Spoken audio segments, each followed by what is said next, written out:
What is up, Critics? Welcome back to the series where I recustomize and review past DLC vehicles with dynamic microphone quality before late 2019. So as always guys, feel free to let me know down below in the comments what car you want to see me recustomize next. I'm going to display a most liked vehicle suggestion comment in the next customization video. So in today's video we're going to be customizing the Enus Paragon R, which I customized / reviewed back in 2019 when it released. So the Paragon R released with the Casino update in July of 2019. It is available from the Legendary Motorsport website for about $900,000. Now, in regards to performance, it's in the sports class and is a top 10 performing car in the class, excluding HSW, which is very impressive. Its handling is phenomenal. It's absolutely glued to the ground and glides over any bumps on bumpy corners, especially. Its all-wheel drive system in combination with its grip makes it one of the easiest sports cars in the class to drive fast around city tracks, etc. And combine that with its great acceleration, this is just a very, very nice car to drive. Now we do have to talk about the newer Paragon S, which is one of the top 3 fastest on HSW cars in the class for track performance. That car is very quick, but to me the styling of that car is just a bit ugly. It's just really weird looking at proportions, the headlights, the back end. Frankly, at $2 million, I just don't think it's worth it. It's more than double the price of the Paragon R. I think the Paragon R is just a much better looking car and a better purchase overall. Now, in terms of what the Paragon R is based on, it's primarily based on the 3rd gen Bentley Continental GT. Just a gorgeous car that I think Rockstar did a phenomenal job recreating in GT Online with extremely similar body lines and details. But anyway, let's go ahead and check out the customization of the Paragon R. Alright, Paragon R, let's do it. We got armor, brakes, bumpers, so you have secondary, carbon, so that whole section in carbon kind of separates the coloring there. Then we got the GT bumper, which gives you more of a race focused bumper with the carbon sort of extensions on the sides, the winglets there. Then you got the different sort of like, they're more like grille options than they are bumper. Well, I guess you can say like a mix of grille and bumper with those mixed in there.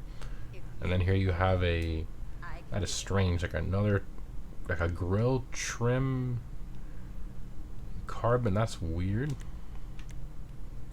That's very strange. I think I'm gonna stick with just the, I don't think I like the carbon down there separating the paint job. I kind of prefer the primary color down there. I wish there was a more simple splitter, but there isn't, so I guess I'll skip that. Rear bumpers, you have primary rear, secondary, and then you have carbon. So stock is going to be like a plastic, what it seems like there. So we'll do the carbon there.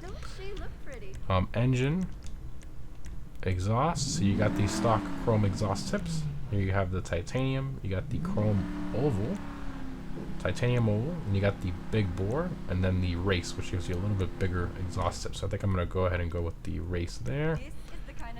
Grill, you got the chrome mesh grill, exposed intercooler, rally intercooler, fans, and then monster intercooler. Not a fan of the chrome, like a little bit too much chrome up front, so I guess we'll stick with the stock sort of like black grill there. Hood, you got secondary, you got carbon stock, we got the primary vents, so that looks really nice. Then you got the carbon with the vents, you got the primary race hood with the hood pins. Different variants of that with carbon in the middle. And that's all the options there. So I'm definitely going to go with the primary vented hood. Not a bad job.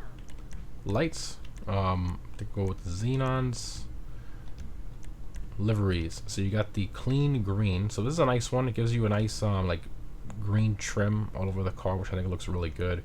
I believe there was a special edition Bentley like this, so that's a really cool reference there. You got the Santa Nove spitting fire, like a warplane style livery, and you got some different racing liveries here. Very cool. Got the flag, British flag there. Does he work? But yeah, I mean, some really cool liveries on this one. I wish there would have been more colored variants of the clean style livery here. Maybe like a white, black, you know, that as I do like the livery, it really accents the body lines of the car. But the fact that it's forced in green, you're very limited on colors that you can sort of you know, make it match with that. You know, basic colors like white, black, gray, maybe even silver you can kind of get away with. But once you start getting into other colors like dark blues or orange and stuff like that, it's really difficult to match that to the green, so it just looks a bit weird. So I guess we're gonna go ahead and skip that. Plate, so do my black plate. I think I have my Bentley plate in here somewhere. Let's see, I think I deleted it, or did I pass it? Bentley, I think I deleted it, sadly. Huh, that sucks. Alright, I'll put my luxury plate on there. Respray. So for this, for the color on this car, I'm gonna go with, I want a really nice classy color, something that's not too bright but still is different. So I'm gonna go to metallic shadow silver, and you can see it's sort of like a grayish blue. Then we're gonna go to pearlescent, and I want to brighten that up a bit, so we're gonna go down here to right here, a diamond blue pearl, and that's gonna give us a little bit more of a blue hue, but also like a brighter white in there, like a nice deep pearlescent. I think it just looks phenomenal against that gray, and it kind of gives us a nice sort of color that it's like a grayish blue, which I really, really like. So we'll do that there. Secondary color is going to be your mirrors and your interior stitching. So I think I'm just going to go ahead and make that match, but I want it to stand out a little bit more. So I'm thinking like a diamond blue, because if we put the shadow silver, you really won't be able to tell that much. You see, it just looks kind of gray. So I just want something a little bit brighter. I'm thinking of doing one of the blues, just so we have a little bit of accent. I'm thinking the nautical blue looks really good, so we'll go ahead and do that. Trim color is going to be your interior color. So we got a little bit on the door panels, the center of the seats, dash trim. So a nice contrast there. Thinking of doing like a tan interior, or maybe like a white. I think the white just looks a lot better against the exterior color. So yeah, we'll do that. Why not? Chrome for this car goes on the door. Roll cage. So you got different roll cage options, and then here you can change the you know, roll cage with the different crazy racing seats if you'd like. So quite a few different options there. But I'm gonna keep the stock interior. Roof, you could do secondary or carbon. So we're gonna go ahead and do carbon there. Skirts, you got primary, secondary, and carbon. So it's all the same skirt, just different color variations. So we'll do the carbon to match our rear diffuser. Spoiler upgrades, you got the sports wing, the low GT wing, which I do like, a race wing, and then the massive endurance wing. So we'll go with the low GT wing. I feel like it suits it the best. So we'll do that there. Sun strips, if you guys want to do that, you got the options. Suspension, definitely gonna lower it. I think lower it all the way is a little much. I think right about there is good. Transmission, turbo, wheels. I do absolutely love the stock wheels on this car. These are not available in the street or track category. They're these really unique looking twin 5-spoke wheels, and I do feel like they fit the car perfectly. The body lines, everything, even the color I think is absolute perfection, with a little bit of chrome trim in there to match the chrome on the grille. I think it's the perfect wheel for this car, so I'm not gonna change those, but I mean, this is how the other wheels look on the car, but I just feel like these are just, you know, they suit it perfectly, so I'm not gonna put that. Windows, we will do some dark smoke there, and that's all the options. But before we exit, I did notice here that the respray, I did mess up. It looks kind of similar here, but that is a different shade of blue. I wasn't thinking about that because the mirrors are linked to the stitching in the interior. So we do have to make that match, unfortunately, even though you might not like the stitching color, but it has to match perfectly to the exterior color because the mirrors are linked to that. So sadly, there's no, I feel like Rockstar could have fixed it if they would have had a mirror option, right? Like primary mirror color override or carbon mirror, but sadly they didn't. So yeah, to make sure you go ahead and match that, unless you want different colored mirrors. All right, let's go ahead and exit to ground here, take it for a drive.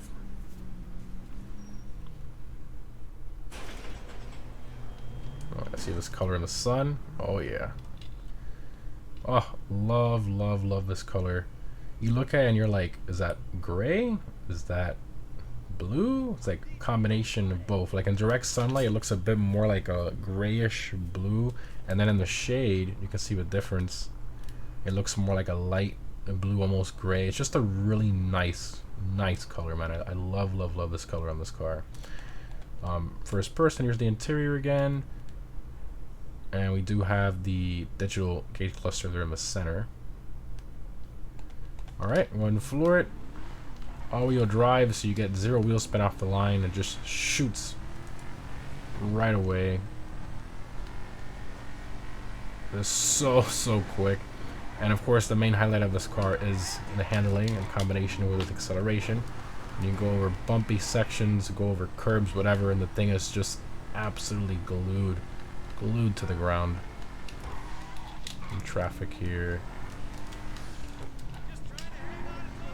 What I like about this car is that even though it's all-wheel drive, the system is not overpowering on the front wheels. So a lot of cars, like the LGR H8 for example, is a good example of that. The Calico GTF is another great example. Those cars, you have to be very careful when you get back on the throttle coming out of a corner, because the acceleration and the understeer, it sort of like understeers a little early. It's really weird when it comes out of the corner. So you get like understeer exiting the corner if you apply the throttle a little bit too early. This car, you can apply it right away and it doesn't do that. It just keeps turning the same way with little to no extra understeer. And allows you to get on the throttle earlier out of the corners, which is really nice. Just super nice to drive. I mean, you can see it's extremely difficult to lose. I mean, I'm gonna steer back and forth here, and it's very difficult to lose the back end of this car, as you can see. I mean, it's extremely, over the bumps and everything, it's extremely glued to the ground. Look at that. There's not many cars that you can do that with. Right there, I lost it, but that's like an extreme scenario. Whenever you ever like steering back and forth like that, like never, right? So this is, I mean, just easy car to drive. Bottom. All right, let's pull up in our luxury Bentley to the beautiful golf course here, and let's go ahead and open all the doors and stuff here like we always do. A bit more of I want to get a little more of the sun. Here's fine, I think. There we go. All right.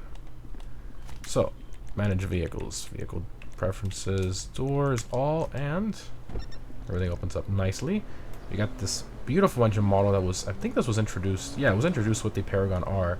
It's a nice W12 engine model there with the carbon. It says Enus. So, I mean, this car, it's under $1 million. You have a unique engine model. Well, not unique, it's been reused, but it was introduced with this car. So you have a nice, let's call it a limitedly reused engine model. And then you have here the interior, which has been reused in a lot of different sports cars, like the Spectre and all that. Here we got the trunk, opens up. Just a great car, man. Wow. For under $1 million, this thing is an absolute gift, especially in the current GT line economy. You know, where everything is just so expensive, and I feel like this is just, I mean, such a great deal. Handles nicely. It's got some decent customization. I think it's a gorgeous car. I love the detail of the headlights. Let's go ahead and turn them on here really quick. Preferences, remote functions, go to on. Go. It also does like a chime when it turns on. Oh, that's cool. It's got like a little dinging sound when you remote start it there. That's nice. And I mean, the headlight detail on this car is just phenomenal. I love the little ring around the headlights, and the taillights too are really nicely detailed for the most part. I mean, they look really good. And then you compare it to like the Paragon S, so the headlights just look horrible on that car, and the taillights too. Like, I don't know. I feel like this car, they put more effort into the car model than they did with the Paragon S. So overall, I do prefer the styling and the detail of this one over the newer S. But let me know what you guys think down below in the comments. As always, thanks again for watching, and let me know down below in the comments what vehicle you want to see me recustomize next from late 2019 or older that I haven't recustomized again yet. Again, thanks again for watching, guys. Hope you enjoyed, and I'll see you in the next one.